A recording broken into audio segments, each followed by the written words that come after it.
A vida, ela tem desafios, mas os desafios, eles são para que a gente vença e não para que a gente pare neles. Começamos mais um A Vida Podcast e hoje eu estou aqui com ela, que é do sul do país. Ainda tem um pouquinho de sotaque, mãe, madrasta, esposa e tem uma história linda. Na parte de relacionamento. Hoje eu estou com ela, Mariel Batista. Olá! Seja bem-vinda. Muito obrigada, que honra estar aqui com vocês. Que podcast lindo. A vida aí, gente. Vida. Amém. E hoje nós vamos falar um pouquinho do que tem nessa vida aqui por trás das câmeras. Isso, hoje nós vamos revelar alguns segredos que existem por trás da maternidade, do casamento, do ministério. Isso. Conta pra nós, Mariel. De onde você vem? Eu sou a Mariel Batista, tenho 31 anos, já demos um spoiler aí, eu sou mãe, tenho 3 filhos, o João, o Pedro e a Glória, e eu sou madrasta de 2 bênçãos, o Felipe e a Maria Luísa. Moro hoje em Goiânia, mas eu sou de Porto Alegre, Rio Grande do Sul. Não vim de um lar cristão, me converti, já tinha 19 anos de idade e desde então sou apaixonada por esse Jesus e descobri nele a minha identidade, que além de todas as minhas funções, palestrante, escritora, tenho um livro publicado, empresária, tenho uma marca chamada O Glória, de bores, de bebês com mensagens cristãs. Além de todas as minhas funções, eu sou filha amada de um bom pai. Então, nele eu descobri minha identidade e a minha vida passou a fazer sentido. E através dessa identidade firmada, hoje eu exerço aí milhares de coisas para a glória de Deus. Amém. Conta pra nós, como que você conheceu Jesus? Então, eu vim de um lar católico. Meu pai era assíduo, assim, relativamente, na igreja católica. A gente ia na missa e essas coisas. Então, eu sempre tive essa ânsia por algo maior, sabe? Eu buscava. E eu sou do Rio Grande do Sul, lá o evangelho por muito tempo foi uma barreira muito grande. Hoje em dia, glória a Deus, o evangelho tem, espalhado lá. Tem acontecido ondas de avivamento. Eu vou para Porto Alegre, eu me emociono de ver amigas que eu nunca imaginei que se converteriam. Eu fui a primeira da minha casa a me converter, primeira das minhas amigas a me converter. Então, assim, todo mundo achava que eu tinha ficado louca, sabe? Então, hoje, quando eu olho pro Rio Grande do Sul, eu me alegro muito em ver o que Deus tem feito lá. E eu vim de um lar católico razoavelmente praticante, não fiz comunhão, crisma, catequese, essas coisas, não me aprofundei, mas tinha essa vida, assim, porém eu não tinha intimidade com Deus. Então eu conhecia um Deus bem distante, um Deus que tu precisava cumprir alguns protocolos para se achegar até ele, e que tava, na minha mente, era um Deus que tava sempre ali com um juiz, sabe? Esperando, errou, sentença. Essa era a minha relação com Deus. Aos 14 anos de idade, eu perdi o meu pai pro câncer. Meu pai descobriu um câncer no cerebelo e em 10 meses meu pai faleceu. Então foi muito rápido, eu morava com meu pai na época. Desde os 9 anos eu fui morar com meu pai, ele e minha mãe eram separados e eu pedi pra morar com meu pai. Assim, minha mãe sofreu demais, como uma boa mãe, né? Não é fácil ouvir que a tua filha quer morar com o pai. Mas ela, hoje em dia, dá graças a Deus, porque quando tudo aconteceu, ela falou assim, se eu não tivesse deixado, eu teria me arrependido amargamente. Então, com 14 anos, eu meio que me revoltei com esse Deus da Igreja Católica, não por ser da Igreja Católica, mas o Deus que eu conhecia. Eu falei assim, que Deus é esse que tira um pai de família? Eu tinha 14 anos, meu irmão tinha 9 anos, o outro tinha 5 anos. Falou assim, que Deus é esse que tira um pai de família, que meus filhos não vão ter avô, eu não vou ter um pai para entrar no meu casamento, sabe? No meio da adolescência, a gente é intenso. E aí, ali, eu me desconectei da religião e falei assim, não quero saber dessas coisas, acredito numa força maior. Aí, na época, era, sei lá, natureza, sabe? Essas coisas, assim. Nunca fui pra outra religião, né? Mas eu não queria buscar igual eu tinha aquele relacionamento com Deus. E aos 19 anos, ouvindo um testemunho, nossa, Deus fez isso na minha vida, eu fiquei morto 3 minutos no colo da minha mãe, e aconteceu isso, e aquilo lá. Eu falei assim, gente, mas existe esse tipo de Deus, sabe? Porque Deus falou pra mim que era pra eu morar em tal lugar, porque Deus revelou. Eu falei assim, gente, que é isso? Eu não sabia que existia esse contato próximo. Se existe esse Deus, eu quero. E aí foi quando eu tive o encontro com Jesus. E aí foi através dessa conversa, me despertou algo. E aí já fui pra igreja, na primeira oportunidade aceitei a Jesus lá na frente e a minha vida foi transformada. Então assim, eu mudei da água pro vinho mesmo. Eu sou uma pessoa bem intensa no sentido de ou é 8 ou 80. Ou eu sou, ou eu não sou, ou eu tô, ou eu não tô. E aí, se eu bebia, não bebia mais, se eu ia pra festa, não ia mais. Eu me envolvi mesmo e aí começou a minha caminhada com Jesus. Em seguida, comecei a fazer seminário, me apaixonei mesmo pela presença do Senhor. E aqui estamos, já tenho 12 anos de convertida. Foi no Sul mesmo que tudo isso Na época, aconteceu? eu morava em Salvador. Em Salvador, foi o meu primeiro encontro com Jesus. Foi onde eu me batizei também, 2 anos depois. Onde eu fiz o meu seminário Rema. E vivi algumas coisas em Salvador, principalmente no que diz respeito à minha trajetória cristã. Quando a gente se converte, sempre tem aquelas experiências sobrenaturais, né? Eu acredito que o Senhor cuida da gente como se a gente fosse uma criança mesmo. Aí Ele começa a ensinar que Ele existe de verdade. Tem alguma experiência desse período, assim, que você se lembra? Tem algumas experiências, assim, vou falar de uma que veio ao meu coração. Foi no primeiro ano de convertida, minha mãe estava gestante. A minha mãe teve a minha irmã com 41 anos. Então, eu tenho uma irmã de 10 anos. Ela é bem próxima do meu filho, inclusive, a idade. E a minha mãe teve uma gestação de risco, por conta, né, da idade, todas as coisas. E eu lembro que ela fez um exame que detectou uma deficiência na minha irmã. E eu já era cristã, eu já estava bem no primeiro amor, fervorosa, e eu comecei a orar, e eu coloquei todo mundo do encontro de mulheres para orar, e aquela coisa. E logo que eu me converti, e aí talvez você tenha sido o primeiro a se converter da sua família, eu era bem perseguida. Sim, todo mundo falava que eu estava dando dinheiro na igreja, que eu tinha ficado louca, que o que tinham feito comigo, que era lavagem cerebral. E eu lembro que a minha mãe ainda era muito cética em relação. Hoje em dia, minha mãe, ela é cristã, batizada, canta no coral, é minha intercessora, ela é uma bênção. Mas há 10 anos atrás, ela não era essa bênção. E eu lembro que começou tudo isso, eu falei que eu ia orar, e ela desesperada. E eu sei que a gente orou, e a gente levantou um clamor e aquela coisa. E quando foi, a minha mãe fez o outro exame, tirou líquido e não tinha mais nada. Glória a Deus. E eu só sabia agradecer ao Senhor, e eu lembro que eu fiquei muito grata, e eu falei, mãe, a gente orou, e Deus curou, e ela falou assim, nada tira da minha cabeça que aquele médico mediu errado. Meu Deus. Só que assim, quando a gente sabe quem é o nosso Deus, a pessoa pode falar o que ela quiser, ela pode vir com a ciência que ela quiser. Eu sei que Deus livrou minha irmã, e a minha irmã é um milagre desde o ventre da minha mãe. Hoje em dia, minha irmã é apaixonada por Jesus. Então, assim, a gente tem os nossos encontros do retiro, ela participa. Ela é super envolvida, e eu sei que a obra começou quando a minha mãe ainda estava grávida dela. E a sua mãe aceitou Jesus quando? Nessa altura do campeonato? Então, porque se ela acreditava que tinha sido errado, ela não acreditou no milagre. Não, nessa época ainda não. Hoje em dia ela já reconhece que foi um milagre mesmo. Mas a minha mãe, isso foi em 2014. 2016, a minha mãe passou por umas situações conturbadas no casamento e etc. Ela queria saber um pouquinho mais de Deus. Aí ela foi pra igreja comigo, aceitou a Jesus e tal, mas não se converteu. Aí a minha mãe converteu mesmo em 2019. Então, minha mãe ainda é um bebê na fé. Ela tá caminhando, tá começando. 2019, 2020. Ela batizou ano retrasado, 2023. Então, ela tá começando a caminhada. Glória a Deus. Agora, conta pra nós sobre a sua parte conjugal.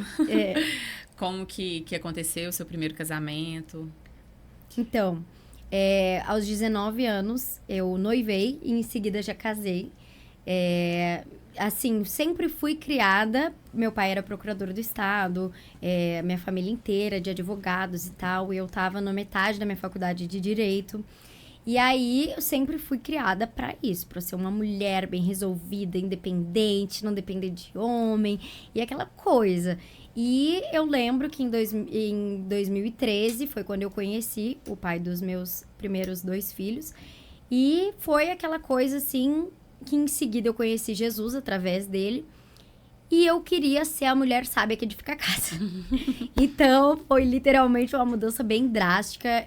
Eu comecei a fazer comida, que eu não sabia fazer um arroz. E comecei a viver essas coisas da casa e tal.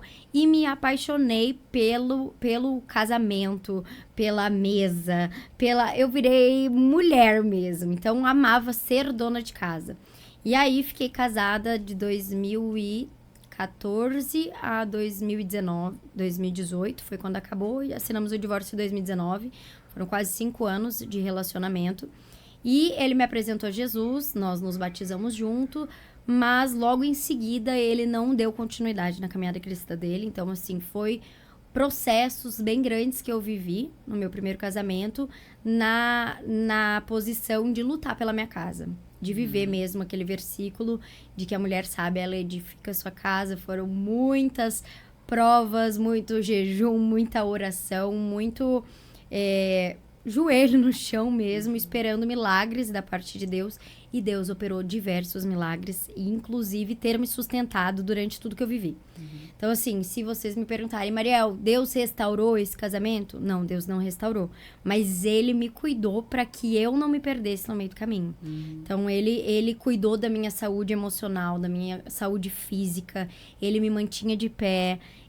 Eu ia dormir com o esposo sem saber onde ele estava. Chegava de madrugada sem eu saber o que ele tinha feito.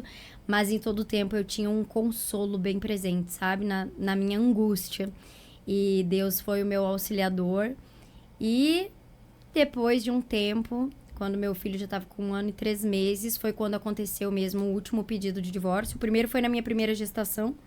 Ele disse que não conseguia ser fiel nem a Deus, quem dirá a mim. E que ele não queria mais ficar casado, que era para eu seguir a minha vida. E assim, eu fui pega de surpresa, não esperava. Vim de uma família de pais separados, então a última coisa que eu queria era ter filhos com pais separados. E foi quando eu comecei a lutar por esse casamento. E aí foi todo esse tempo, todos esses processos, lutando. A gente morou fora do país, lá foi um refrigério. Quando nós voltamos pro Brasil, foi quando chegou o pedido definitivo. E ele disse, olha, eu não tenho nenhum problema contigo, te amo, não tenho algo pra te dizer, dói em mim o que eu faço contigo. Cada vez que eu saio e eu volto e eu vejo a forma que tu ficou, isso dói em mim. Então, eu não quero mais ser casado, meu problema não é tu, é o casamento, eu não quero essa vida de casado. Então, vai. E eu lembro que aí eu fiquei ainda mais 3 meses dentro de casa, até que praticamente ele, né, vamos. E aí ele foi morar fora do país, então foi quando houve mesmo ali o rompimento do nosso relacionamento. Foi um período muito difícil ficar sozinha com as 2 crianças. Eu era muito nova, 25 anos, com 2 filhos já. Mas a pior parte de todas foi que durante 7 meses eu me revoltei com Deus. Me afastei da presença dele.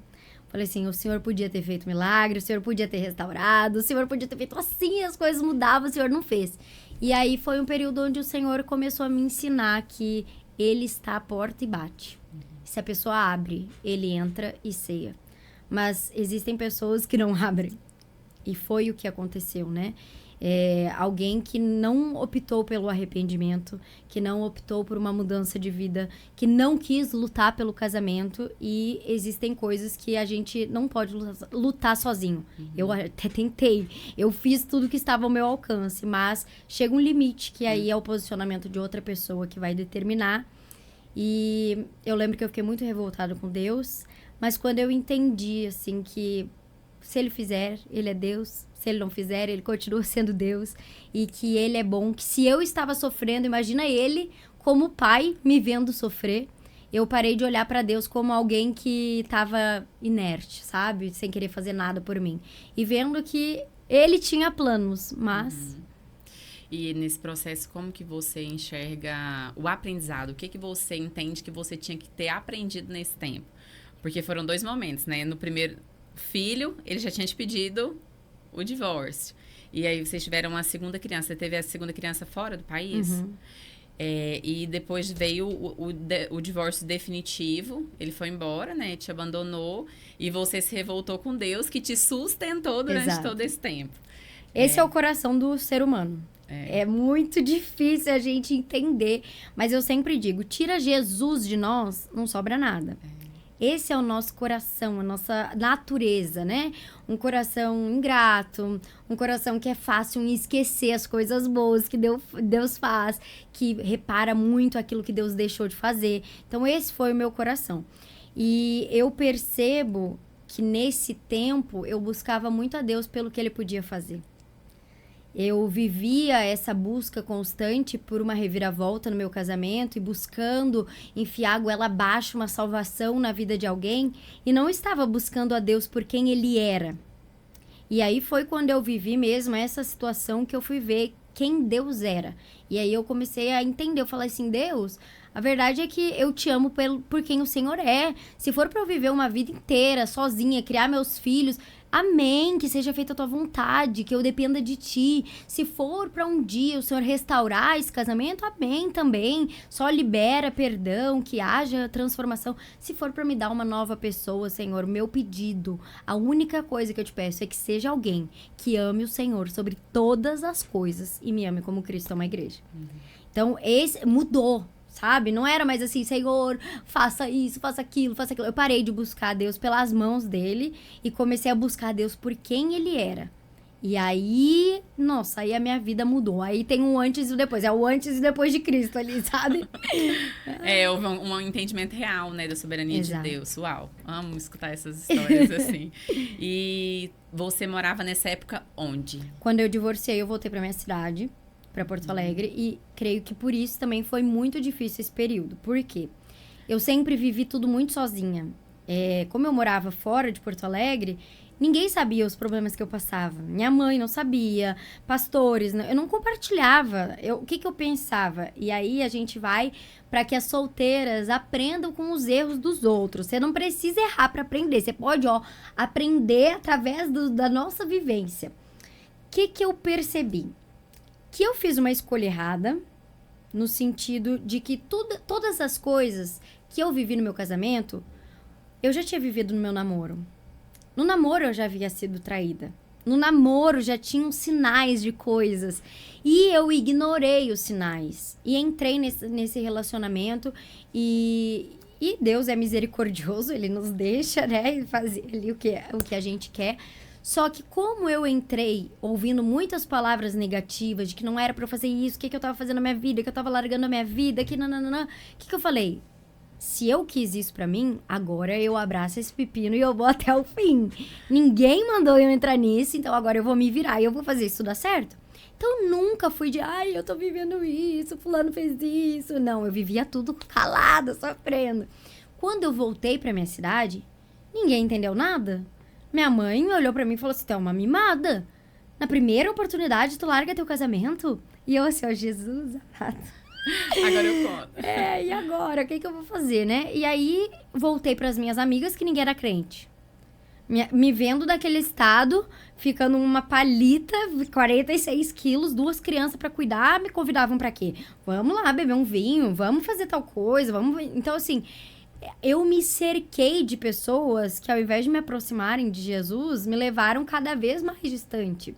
E eu me deixei. Não é responsabilidade de ninguém, senão única e exclusivamente minha, né?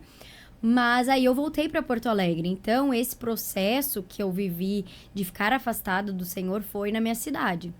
Mas foi lá também que o Senhor me restaurou e que Ele me apresentou, porque aí eu comecei a fazer perguntas específicas. Quando eu fui me aproximando de voltar para Jesus, que é muito mais difícil voltar. Se a pessoa soubesse quanto que é difícil voltar, ela não desviava. Porque ela não se sente mais digna, ela acha que não dá mais pra orar, que Deus não vai perdoar ela. O filho pródigo, literalmente. Literalmente. E aí eu lembro que quando eu comecei esse processo de querer voltar para Jesus, Ele começou a me transformar. Aí o processo de transformação foi primeiro em mim. Deus me livre se Ele tivesse me entregue meu marido naquela época. Porque eu não estava curada. Eu não sabia quem eu era.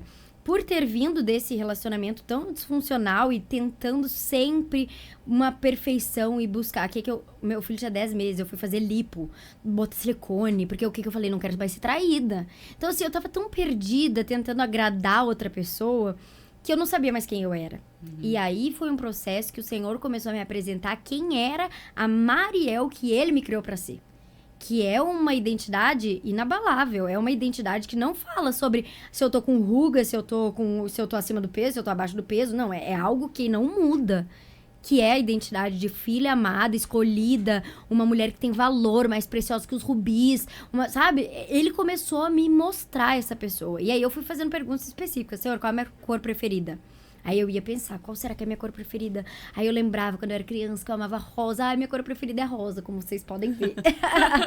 E aí eu fui vendo qual é meu estilo de roupa. Eu gosto de roupa larga. Pra que eu tava usando aquelas roupas assim apertadas? Pra que, sabe? Pra que ele me deseja? Aí Deus foi me moldando. E quando eu conheci o meu esposo, eu estava plena em Deus. Então foi muito mais fácil me relacionar.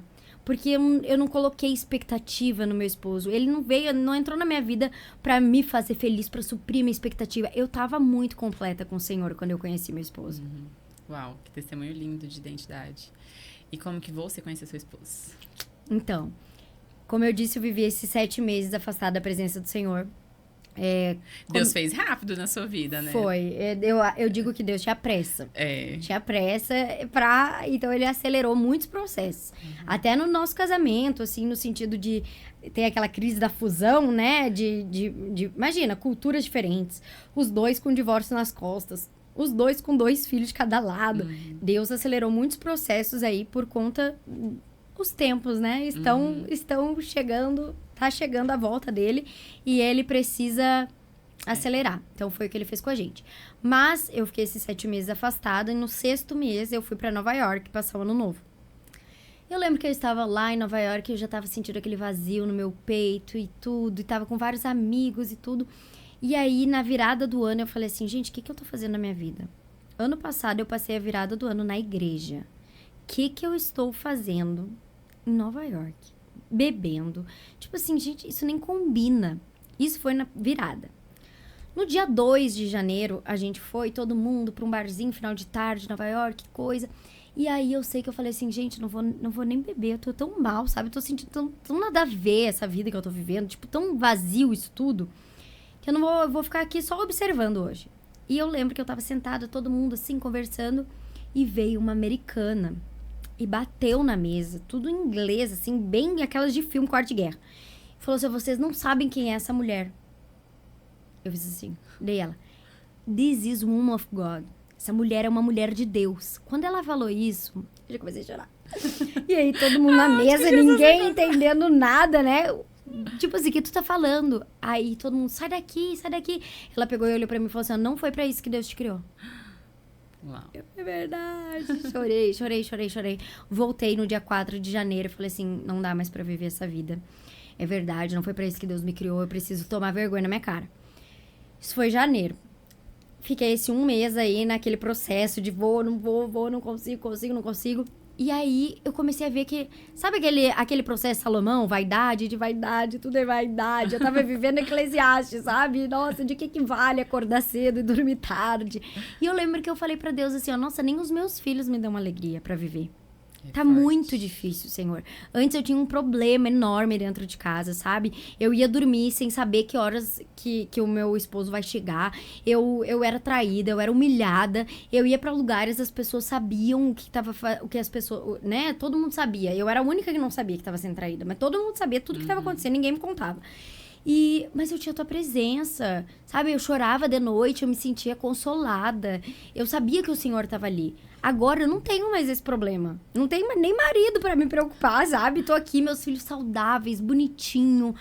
Comprei apartamento, tô vivendo uma fase que era para ser boa. Mas sem a tua presença não tem valor isso.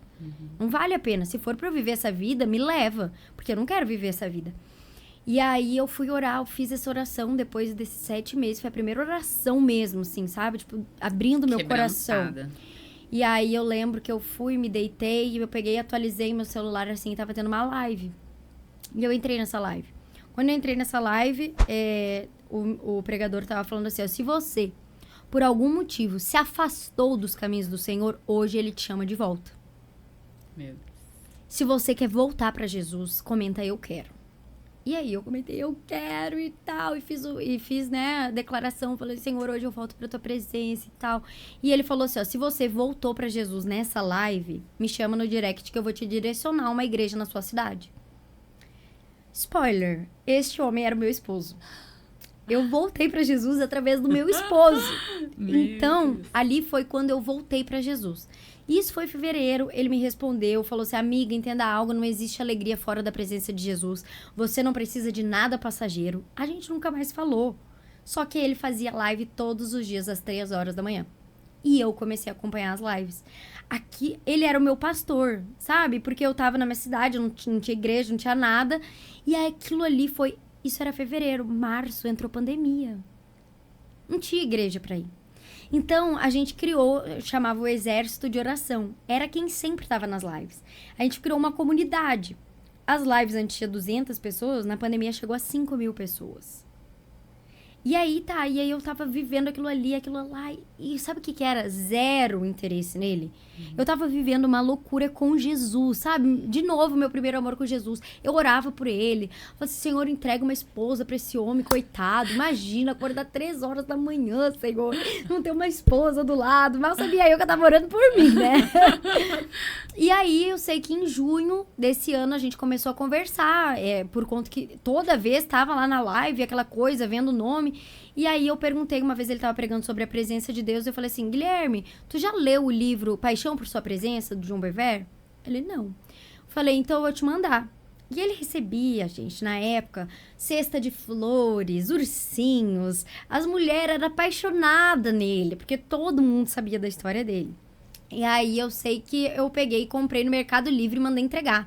Não botei dedicatório, não botei nada. Eu queria que ele lesse o livro, entendeu? Eu queria que ele ministrasse aquele livro nas lives.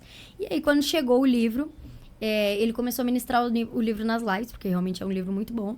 E todo mundo perguntava, quem leu esse livro? De onde tirou esse livro? Ele, isso daqui foi uma seguidora, Mariel, que me mandou. Aí ele disse no segundo dia, Mariel. Terceiro dia, falou, no 7º dia as muralhas de Jericó caíram. E eu falei, quem que é essa Mariel? E aí ele entrou no meu Instagram e a gente começou a conversar. Mas contando, tipo assim, eu falava como era ter meus filhos, contando os BO que eu tinha passado, sabe? E a gente contando aquela coisa como amigo.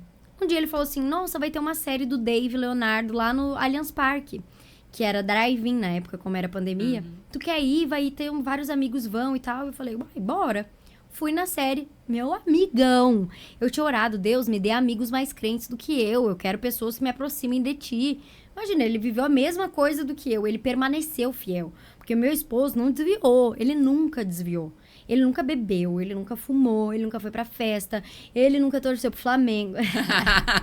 Mentira, pro Flamengo ele torce, vocês acreditam nisso? E aí, eu sei que eu tava achando o máximo ter um amigo muito crente. E aí, a gente foi e tal. Depois, foi na série, eu fiquei no hotel, ele ficou na casa do amigo dele. No outro dia, ele, não, eu vou te levar em Campinas, que era onde ia sair meu voo. Ele foi me levar e começou, conversa daqui, conversa dali. Daqui a pouco eu sei que ele falou assim, não, eu queria ver se tu quer orar comigo. Eu falei, orar pelo quê, amado?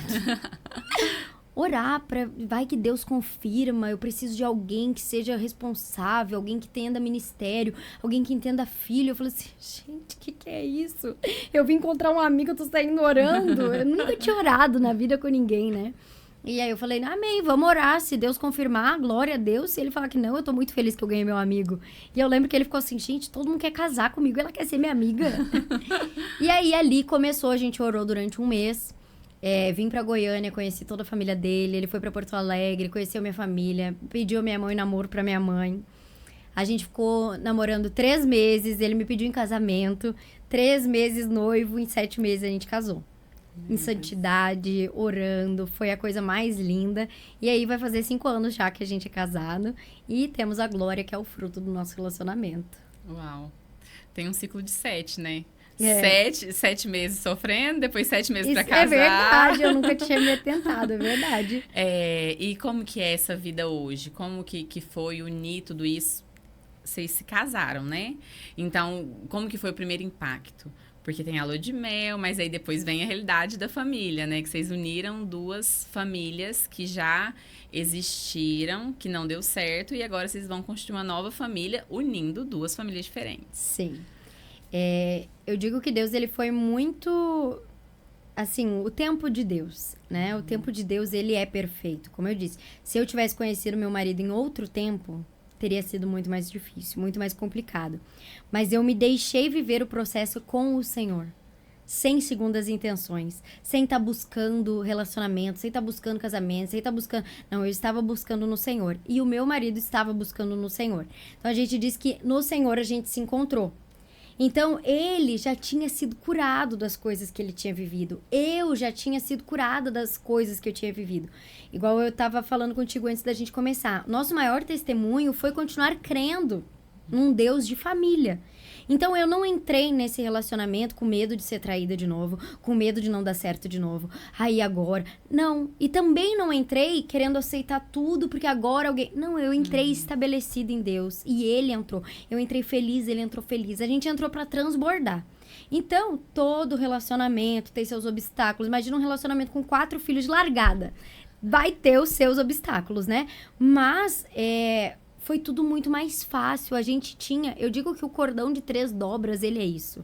Então, a gente tinha ali um auxiliador, a gente tinha um mediador, a gente tinha onde recorrer, a gente estava andando sobre o mesmo propósito, buscando as mesmas coisas. Sempre foi muito fácil para mim lidar com criança. Eu sou a irmã mais velha de 5. Então, sempre cuidei dos meus irmãos, sempre cuidei dos filhos das minhas amigas, sempre gostei. Então, eu digo que os meus enteados, eles foram um plus, sabe? Eu não tive atrito. Se eu viesse aqui pra falar assim, nossa, foi muito difícil aceitar o meu papel como madrasta, foi muito difícil adotá-los no meu coração, eu ia estar mentindo. Pra mim foi fácil. Talvez você aí na sua casa também seja madrasta, também esteja vivendo um processo de fusão, entrando num relacionamento, num casamento, onde existem outras crianças que não são suas filhas. Eu digo que os meus enteados, eles não nasceram no meu ventre, mas nasceram no meu coração. Foi um amor por adoção. E nós, como cristãos, espero que você aí veja por essa visão, nós fomos adotados pelo Senhor. Nós não éramos filhos, mas através do sacrifício de Jesus, nós fomos adotados. Então, foi um amor que nasceu no coração também. Para mim, como eu tinha isso muito claro, para mim foi algo fácil. Difícil, ter birra, não poder corrigir da forma que eu corrigiria meus filhos. Essas são desafios. Mas dizer que, nossa, é impossível, não sei... Não. Então, eu digo que na minha casa foi muito mais difícil pro meu marido do que pra mim. O meu marido, ele teve que assumir esse papel integral. Os meus enteados, a mãe deles é presente, as crianças moram com elas, com ela é guarda compartilhada, mas ela dá todo o suporte, ela faz tudo. Então, assim, ela estuda, ela faz tudo. O meu esposo, ele entrou numa família em que agora ele é o homem da casa, precisa colocar 2 homens no cabresto, porque não tinha essa referência de paternidade presente. Então, assim, o pai dos guris, ele tem um relacionamento à distância. Fala no telefone, viaja nas férias. Não é o dia a dia, não é a rotina, não é os limites, não é a disciplina. Então, pro meu esposo foi mais difícil porque ele precisou assumir um papel que eu, com os meus enteados, nunca precisei assumir. Então, eu vim como um acessório na vida dos meus enteados. Eu brinco, eu falo assim, eu sou um acessório. A minha enteada me chama de mãe do coração. Que gracinha. Eu venho como essa intermediadora. O meu esposo, não. Ele precisou assumir um papel que não é tão legal, né? Que é o de colocar ordem. De educar. De educar, de deixar um exemplo, de ter conversas difíceis. E aí, como mulher e mãe, essa fase também não foi fácil pra mim, como alguém que tinha vindo como uma leoa, sozinha com seus leõezinhos, aceitar um leão chegar e querer coordenar. Então, esse foi o maior desafio do nosso relacionamento, foi estabelecer limites. Até onde ele pode ir? Até onde eu quero que ele vá? Até onde as crianças precisam que ele vá. Então, assim, essa foi a maior dificuldade e eu creio que vai ser até eles saírem de casa, é uma luta constante, né? Tem fases que eles estão tranquilos, obedientes. Tem fases, agora meu filho tá com 9 anos, que começa a desafiar. Por que que você pode? Nananana. Aí meu marido fala assim, ó, ei, não fala assim com ela, não. Aí, ao mesmo tempo que eu fico feliz que ele tá me defendendo, eu fico assim, não fala assim com o meu bebezinho. Então, assim, é até o final da vida, até eles saírem de casa e formarem, constituírem as suas famílias, a gente vai ter desafios relacionados a isso. Mas, quando é a mãe e o pai de um mesmo filho, também tem desafio. Então, eu e a Glória, que é a nossa filha, eu e o Guilherme, a gente discorda de várias coisas. Então, ai, deixa ela dormir essa noite aqui. Não, vai pro berço dela. Não. Então, assim, também tem desafios. A vida, ela tem desafios, mas os desafios, eles são para que a gente vença e não para que a gente pare neles. A gente precisa vencer, aprender e prosseguir, né? Vocês têm um ministério também, né? Seu esposo hoje, você falou pra mim que ele vive isso. Inclusive, seu esposo hoje não está no Brasil, né? Ele tá em Maceió. Ele tá tá em no Goiânia, Brasil. Não tá em Goiânia. Viajando, então, assim, tem esses desafios do ministério, unindo uma família com 5 crianças, né? Como que é isso? Como que você consegue lidar com isso? Eu entrei já no casamento sabendo da rotina do meu marido. E isso é algo muito legal do nosso casamento, que a gente sempre tem conversas, por mais difíceis que sejam, a gente vem, estabelece limites, a gente faz alinhamento. Eu detestava isso, eu detestava falar, eu era punida quando eu me posicionava, sabe? Tipo assim, não fica sem conversar, não se olha dentro de casa, não responde. E aí, quando eu entrei nesse casamento, que meu marido me força a ter esse tipo de conversa, eu vejo quão é saudável ter conversas difíceis e estabelecer compromissos, estabelecer... Então, a gente, volta e meia, tem alinhamento. A Glória nasceu, viaja menos, por favor. Agora eu preciso de ti. Não quero que tu cuide dela, eu quero que tu cuide de mim enquanto eu cuido dela. Então, dá uma diminuída na agenda. Agora que já passou por puerpério, que ela já desmamou, falei, amor, vai, pode ir. Não sou uma pessoa que preciso, que vou dormir chorando. Não, eu sinto saudade, mas assim, eu sei que daqui uma semana ele vai estar de volta, sabe?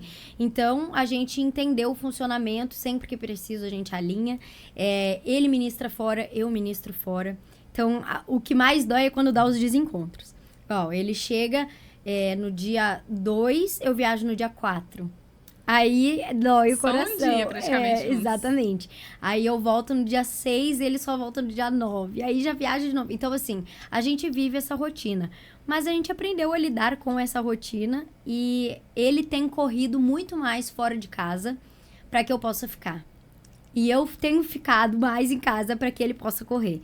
Então, a gente entende que o ministério não é dele ou meu. É o nosso ministério. Tanto em casa, cuidando das crianças, é o nosso ministério. Quanto na rua, ministrando, viajando, pregando, é o nosso ministério. Se ele vai, é porque eu fiquei. Se eu vou, é porque ele ficou. Então, assim, a gente tem essa cooperação para que a gente viva o nosso propósito aqui nessa terra. E como que vocês fazem com as crianças? Os meus enteados sempre ficam com a mãe deles, né?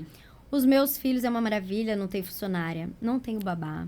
Inclusive, gente, se vocês estiverem procurando emprego nessa área, estou aceitando. Então, eu tenho que me desdobrar. Igual agora eu tive numa viagem a Israel, né? Fui a convite da embaixada israelense. Foi uma delegação de mulheres do Brasil. E aí, eu tive que dividir. Um filho para cada um. Então, eu deixei a Glória com meu esposo. A minha mãe ficou com o menor, com o Pedro. E a ex-babá deles, chega, existe ex-babá, ela teve filho na mesma época que eu tive a Glória. Então, ela não voltou da licença. Só que até hoje, eles são apaixonados nela. E aí, era 8 dias de viagem. Eu falei assim, tia Tânia, eu vou deixar aqui na tua casa. Fica com o meu carro, fica com o meu filho, vai fazer as correrias.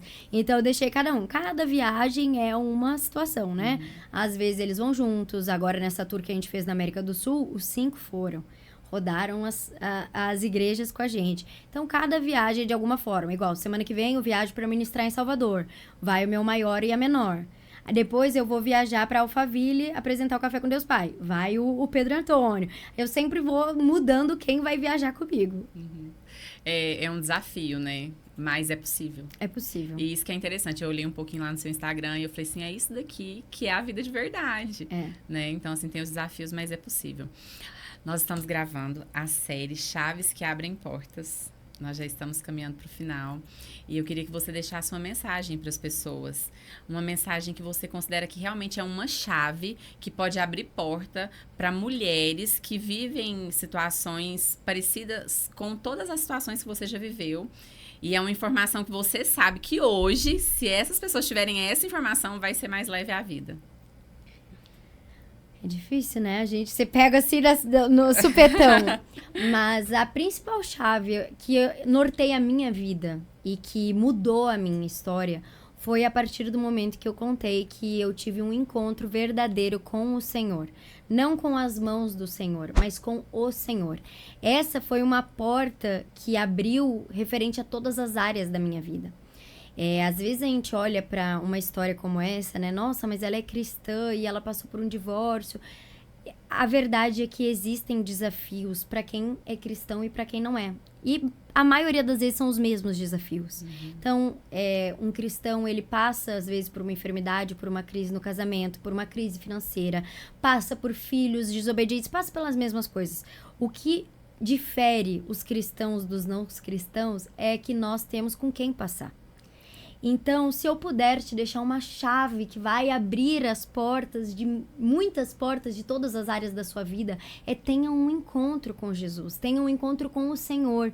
Entenda que nele há suficiência de todas as coisas. A palavra nos diz: buscai em primeiro lugar o reino de Deus, a sua justiça, e as demais coisas elas vão ser acrescentadas. É um acréscimo. Não é eu busco a Deus para que ele acrescente coisas, não é eu busco a Deus e ele acrescenta. Então, essa foi a chave que abriu as portas para tudo que eu vivo hoje. Não só em relação ao meu relacionamento, não só em relação às minhas atividades, nem ao meu ministério. Foi uma chave que me moldou. Quando eu encontrei Jesus, quando eu entreguei verdadeiramente a minha vida para Ele, eu fui apresentada a minha real versão. E aí, nele eu conheci a minha identidade, nele eu conheci o meu esposo, nele eu busco sabedoria para educar os meus filhos na presença dele, nele. Então, ele não deixou faltar nada, Deus não nos deve nada.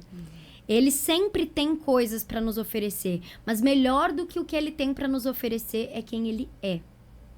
Essa foi a chave que mudou a história da minha vida. Uau! Chegamos ao final desse episódio. Muito obrigada por ter tirado o seu tempo. Deu trabalho para gravar, né? Eu tenho certeza que foi poderoso, que acrescentará na vida de muitas mulheres. E é isso. Muito obrigado. Quem assistiu até aqui, deixa seu like, compartilha com quem fizer sentido e comenta o que vocês acharam da história da Mariel Batista.